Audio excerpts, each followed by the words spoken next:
Assalamu alaikum everyone. Welcome back to my YouTube channel Digital Kashmaila. I hope and pray कि आप सब लोग जहाँ कहीं भी होंगे खैर आफियत से होंगे। आज हम देखेंगे course code PSY 505 developmental psychology का lesson 12 and the lesson is singlehood and middle age. बहुत इजी लेक्चर है, जल्दी से इसको बाइंड अप करने की कोशिश करते हैं क्योंकि लेंथी बहुत ज्यादा है। मैंने कहा कि अप्रोक्सीमेटली 5% जो मिडिल एज में अडल्ट हैं यूनाइटेड स्टेट्स में, वो ज्यादातर सिंगल्स लोग हैं जिनकी शादियां नहीं हुई हैं। और नेचुरली जो सिंगल मिडिल एज पीपल्स होते हैं उनके डिफरेंट किस्म के स्पेशल प्रॉब्लम्स होते हैं, क्योंकि उनको सोशल आइडेंटिटी में और डिफरेंट किस्म की सिचुएशंस में या प्रॉब्लम का सामना करना पड़ता है। वो they must plan for late adulthood that doesn't include sport. उन्हें कोई भी स्पोर्ट नहीं होता, पार्टनर का सपोर्ट नहीं होता, किसी किस्म की सपोर्ट ना होने की वजह से उन्हें प्रॉब्लम्स का सामना करना पड़ता है। फॉर एग्जांपल कुछ मेंटली डिस्टर्ब जो लोग होते हैं, ज्यादातर हॉस्पिटलाइज्ड जो होते हैं, वो भी ज्यादा सिंगल हुड लोग होते हैं other than married peoples. Most single people जो हैं वो क्लोज रिलेशंस अपने दोस्तों के साथ बनाते हैं, और नेवर मैरिड वुमेन्स जो हैं, जो मैरिड वुमेन्स हैं, वो कभी भी उन्होंने कहा है कि never married women are better educated, come from higher socio-economic groups and more achievement oriented than single men। और ये रिपोर्ट किया गया है कि जो सक्सेसफुल अचीवमेंट ओरिएंटेड मेंस होते हैं, बहुत कम ऐसा होता है कि वो सिंगल रहना पसंद करें। Widowhood and middle as. Widowhood भी एक बहुत बड़ा मसला है कि मिडिल एज में आपके पार्टनर का लॉस हो जाना, ठीक है, या हस्बैंड की डेथ हो जाना, या वाइफ की डेथ हो जाना। विडोहुड जो है ये दोनों में ही आता है, मैन एंड वुमेन्स में ही। ऑल्दो वुमेन्स जो है वो मोर कॉमनली सर्वाइव करती हैं, वुमेन जो है वो ज्यादा विडो हो जाती हैं, क्योंकि ये देखा जाता है कि जो मर्द है उसकी उम्र की, उसकी जो लाइफ एक्सपेक्टेंसी है वो बहुत कम होती है औरतों की निस्बत। More people become widowed at the age of 65। ज्यादातर 65 की एज में जाके लोग विडो का शिकार होते हैं, क्योंकि 65 की एज ऐसी होती है जिसमें आप किसी ना एक पार्टनर को, मियाँ या बीवी में से किसी एक को खो देते हैं। हमारे कल्चर्स में बहुत ज्यादा अल्टरनेटिव्स हैं वुमेन्स के जब वो बेवा होती हैं, क्योंकि उनको दोबारा शादी करने का हक नहीं दिया जाता, या उनके उनके लिए किसी किस्म की जो है आप कह सकते हैं कि फैसिलिटीज नहीं होती। जबकि दूसरे कंट्रीज में रीमैरिज का बहुत ज्यादा पाया जाता है कि जब भी कोई वुमेन के हस्बैंड की डेथ होती है तो वो दोबारा शादी कर लेती हैं, उनके लिए फैसिलिटीज बहुत ज्यादा होती हैं। Reduction for job, entry into the work forces, participation उनकी वॉलंटरी ऑर्गेनाइजेशंस में, इस तरह की चीजें। Lopata notes that the most pressing short range needs जो होती हैं विडो की, वो क्या है कि expressing grief and bereavement of family and friends, meeting companionship needs especially if the woman are alone. बहुत ज्यादा उसे जरूरत होती है दोस्ती की अगर वो तन्हा है। Being protected from the good intentions of people wanting to give advice that is often contradictory in nature, providing assistance in confidence building and competence, assistance in re-engaging socially with others, re-engaging socially with others. The data found three patterns of adjustments to widowhood। किस किस्म के three patterns हैं कि सबसे पहले कि self initiating women. वो women जो कि सेल्फ इनिशिएटिंग होती है, वो बड़ी जल्दी अपने खुद को संभाल लेती है और अपने पास्ट को इतना याद नहीं रखती, और अपने फ्यूचर को अपने मुताबिक जो है उसमें चेंजिंग्स ले आती है। In the other traditional ethical patterns में क्या होता है कि वुमेन्स में कि उनको कुछ उनकी जो लाइफस्टाइल होता है जैसा पहला होता है सिमिलर वैसा ही उनके स्पॉस की डेथ के बाद भी होता है, वैसे ही वो आगे कंटिन्यू करती हैं। द सोशली आइसोलेटेड वुमेन्स, जिनको जब वो अपने किसी भी पार्टनर को या स्पॉस को की डेथ हो जाती है तो उसके बाद वो खुद को बहुत आइसोलेट कर लेती हैं, सोशल जो कांटेक्ट है वो बिल्कुल ही उससे रिकनेक्ट हो जाती हैं। बिराडो ने फील किया कि जो मेंस हैं उन्हें ज्यादा मुश्किल होती है वुमेन को अपनी वाइफ के लॉस के बाद अपनी लाइफ में एडजस्टमेंट करते हुए, क्योंकि वो उसके जो भी डेली टास्क हैं परफॉर्म करते हैं हाउस होल्ड में, उसकी उन्हें उसे प्रैक्टिस नहीं होती। When widowhood coincides with retirement, जब वो रिटायरमेंट का शिकार होता है तो वो the effect often are found to be devastating for women, क्योंकि जब वो रिटायर होते हैं तो तब वो उनके पास कोई काम नहीं होता करने को, वो ज्यादा फारिग रहते हैं। तो ऐसा रिसर्च में भी कहा जाता है कि रिटायरमेंट के बाद बहुत ज्यादा लोग डिप्रेशन का शिकार हो जाते हैं। तो एक रिटायरमेंट के इफेक्ट्स, दूसरा आपके अलोन होने के इफेक्ट, तो ये दोनों जब मिलते हैं तो ये मतलब बहुत डिवास्टिंग होता है ये मेंस के लिए। इन मिडिल अडल्टहुड में individuals have two types of occupational pattern, जिसमें स्टेबल पैटर्न आ जाता है एंड द सेकंड पैटर्न आ जाता है। उसके बाद पैटर्न स्टेबल कैरियर्स में आता है कि peoples who follow the pattern of stable career are reaping the personal benefits, मतलब अपने कैरियर्स को स्टेबल करने की कोशिश करते हैं, अपने फील्ड्स को चूज करते हैं जिसमें, ठीक है, और अब कंटिन्यू करते हैं अपने काम के साथ और अपने काम को एंजॉय करते हैं और सेटल डाउन होते हैं। बहुत जिसमें ज्यादातर बिजनेस, एकेडमिक और पॉलिटिकल लीडर्स जो हैं वो इन्वॉल्व होते हैं। और टू मेजर जो कैटेगरीज होती हैं वो हैं वर्क एहोलिक्स एंड मेलोड। वर्क एहोलिक्स क्या होते हैं कि उस किस्म के इसमें इंडिविजुअल्स आते हैं जो जुनूनी तौर पर काम करते हैं, कि उन्हें रिटायरमेंट का डर होता है या कुछ भी ऐसी अथॉरिटीज जिनको वो गेन करना चाहते हैं, तो उसके लिए वो एक बहुत ज्यादा जरूरत से ज्यादा काम करते हैं। और अगर वो चीजें उन्हें नहीं मिलती तो वो उससे बहुत ज्यादा डिसहार्ट होते हैं। लेकिन मेलोड में क्या होता है कि इसमें उस किस्म के इंडिविजुअल्स होते हैं जो बड़े लेवल ऑफ अचीवमेंट के साथ अपनी अचीवमेंट्स को लेकर चल रहे होते हैं, बड़े काम रहकर, बड़े सेटिस्फाई होकर, ठीक है, चीजों को स्टेप बाय स्टेप और रिलैक्स होके चीजों को अडॉप्ट करते हैं। और अगर जिन्होंने गोल सेट किए होते हैं उन्हें वो अचीव नहीं भी होते तो उन्हें उस सिचुएशन में भी खुद को पैम्पर करना आता है। पैटर्न टू जो है चेंजिंग कैरियर, कि लोग इतने ज्यादा कैरियर्स को चेंज क्यों करते हैं, इसके तो कॉमन रीजंस हैं। मे बी कुछ लोग ज्यादा देर तक एक जगह पर काम करना पसंद नहीं करते, अगर वो फॉर द नेक्स्ट 20 ईयर्स तक या कहीं भी काम कर एक ही जगह पर काम कर रहे हैं तो वो बोर हो जाते हैं, ठीक है। और या फिर कुछ में ऐसा होता है कि वो अनएम्प्लॉयमेंट होती है तो वो कैरियर सीख करते हैं जहाँ पर उन्हें बेहतर अपॉर्चुनिटी मिलती है, तो वो वहां पर शिफ्ट खुद को मतलब अपने कैरियर को चेंज कर लेते हैं और नई अपॉर्चुनिटी को अडॉप्ट कर लेते हैं। एंड द नेक्स्ट इज के ज्यादातर उन्होंने क्या कहा, they are less likely than younger workers to leave their company, they may reflect the fact that older people जो होते हैं वो उनको फ्यूअर उनका रिस्क होता है जबकि यंग वन से। The highest percentage of satisfied workers की वो पाई गई है 40 कैटेगरीज में जाकर, ठीक है, 40 की एज में। Self actualisation and middle adulthood. Self actualisation एक one of the growth need है, एक हाईएस्ट नीड है, हायरार्की नीड है। और सेल्फ एक्चुअलाइजेशन में होता क्या है कि जो इंडिविजुअल है उसको अपने अपनी कैपेबिलिटीज को, अपनी पोटेंशियलिटीज को डेवलप करने की जरूरत होती है। वो खुद को पहचानता है, अपना कैपेबिलिटीज को पहचानता है कि वो क्या कर सकता है, किस चीज के काबिल है। सेल्फ एक्चुअलाइजेशन जो है वो मिडिल ईयर्स में ही जाकर आपको आती है, उससे पहले आप हासिल नहीं कर सकते, मतलब उस वक्त जाकर आप मैच्योर होते हैं, ठीक है। उससे पहले आप डिफरेंट किस्म की चीजों में उलझे रहते हैं, डाइवर्स किस्म के डायरेक्शंस में, जैसा कि sexual relationships, educational advancements, career alignment, marriage and parenthood. अगर आपको पीछे से मेरी कैटो की आवाज आ रही है तो काइंडली इग्नोर कीजिएगा, अब वो जा ही नहीं रही, मैंने बड़ी कोशिश की है।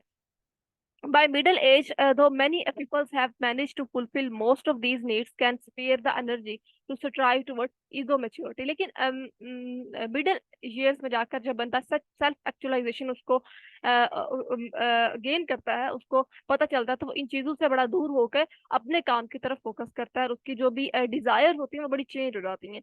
आगे उन्होंने यहाँ पर बात, कहाँ थे हम, हाँ, फिर मैस्लो ने 48 इंडिविजुअल्स पर जब ये स्टडी किया, रिसर्च किया, और उन्हें ट्रेड्स देखे कि किस किस्म के ट्रेड्स होते हैं उन लोगों में, उन इंडिविजुअल्स में जो कि सेल्फ एक्चुअलाइजेशन जिनमें पाई जाती है। तो सेल्फ एक्चुअलाइजिंग जो पर्सनैलिटीज हैं उसमें उन्होंने 15 ट्रेड्स उन्हें मिले।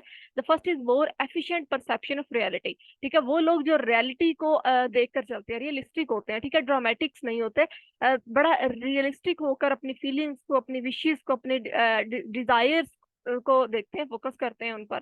Acceptance of self and others, खुद को जैसे वो हैं खुद को एक्सेप्ट करते हैं। अगर उनके ऊपर कोई नेगेटिव अगर कोई इस किस्म की सिचुएशंस आ रही हैं, कोई वो प्रॉब्लम को फेस कर रहे हैं, तो उन्हें भी वो पॉजिटिव वे में रहकर फेस करते हैं, और दूसरे लोग भी जैसे हैं उन्हें भी एक्सेप्ट करते हैं, बजाय ये कि आप उन्हें शेम करें या किसी भी किस्म की आप उन्हें अब्यूज करें।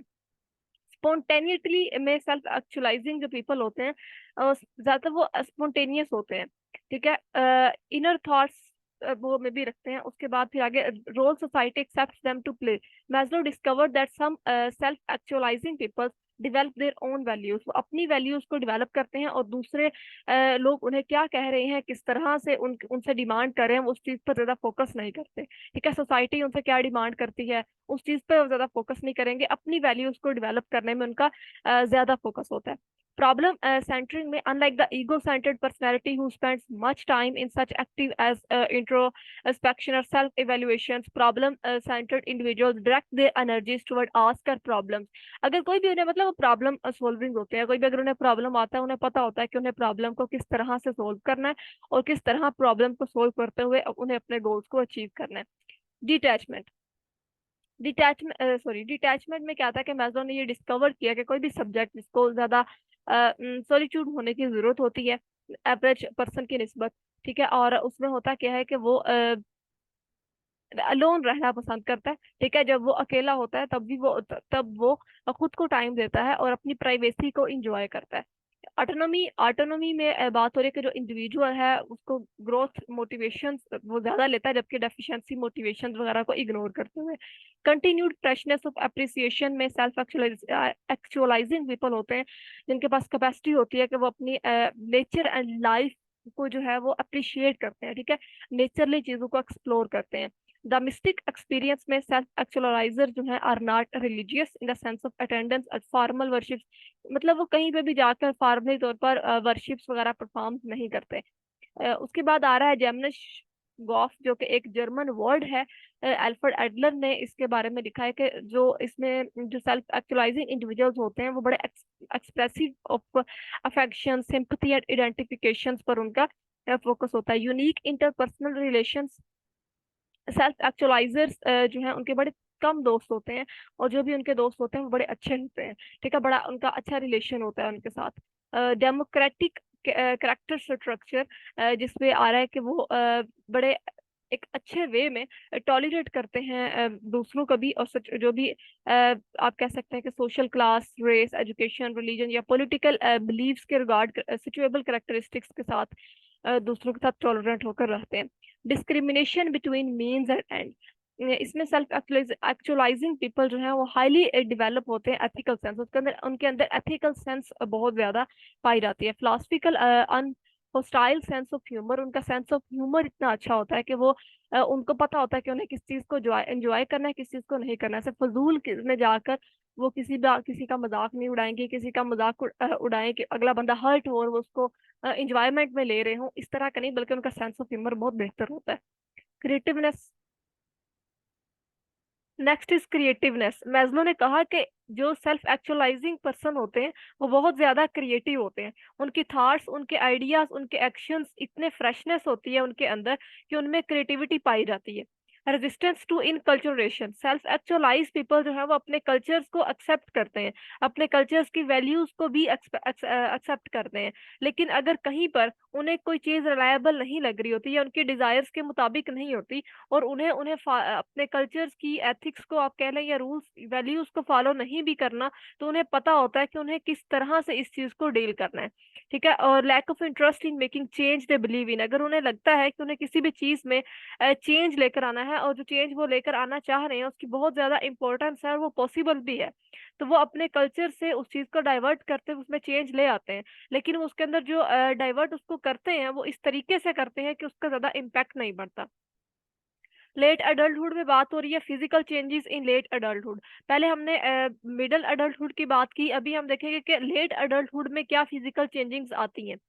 यहाँ पर स्टार्ट में उन्होंने कुछ बताई हुई है कि फैटी कंसंट्रेशंस, कोलेस्ट्रॉल जो होता है उसमें बड़ी चेंजिंग्स आती हैं, जिसकी वजह से हार्ट और आर्टरीज जो है वो ब्लड को थ्रू आउट द बॉडी जो ब्लड का फ्लो होता है वो बहुत कम हो जाता है। डिजेनरेशन ऑफ ब्लड वेसल्स, फिर ये लीड्स करती हैं ब्लड प्रेशर की तरफ, ठीक है, आपका ब्लड प्रेशर कम या ज्यादा होना शुरू हो जाता है।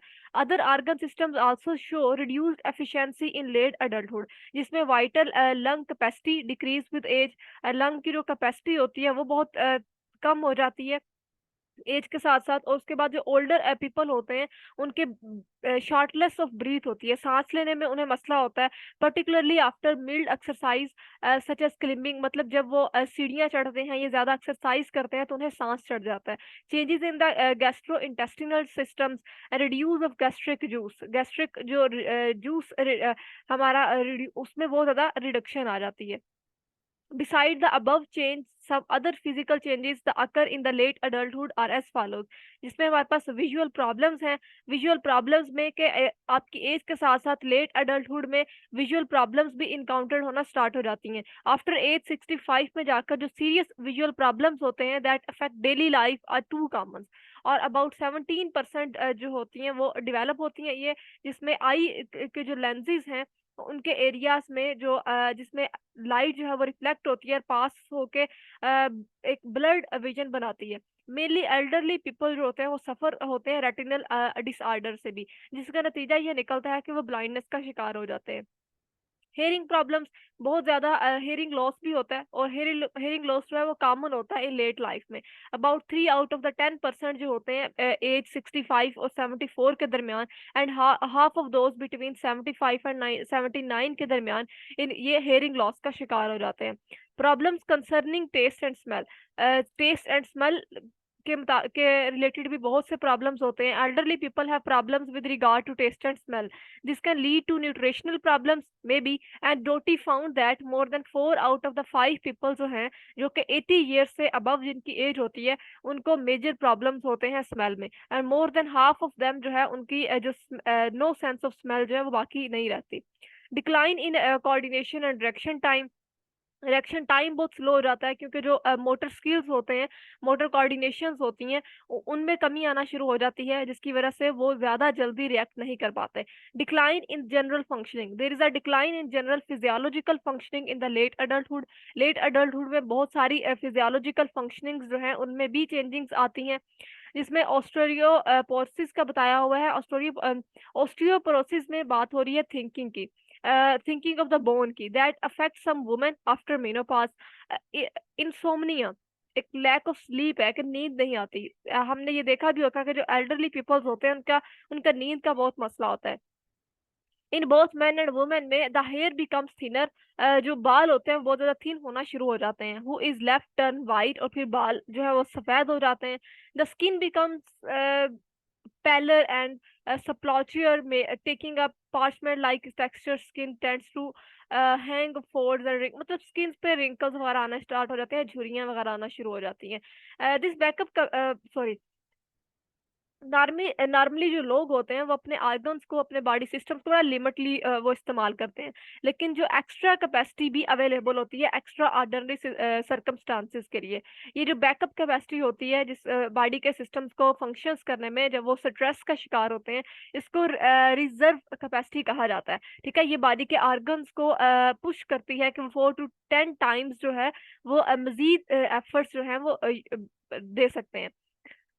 उसके बाद इसी तरह कुछ physical demands of stressful situations भी आती हैं, मतलब इंसान स्ट्रेस का शिकार हो जाता है, डिप्रेशन का शिकार हो जाता है, जिसकी वजह से जो फिजिकल डिमांड्स होती हैं वो बहुत ज्यादा कम होना शुरू हो जाती हैं किसी भी रिस्पॉन्ड करने में। जब लोग रिस्पॉन्ड कर रहे होते हैं तो उसमें कमी आ जाती है।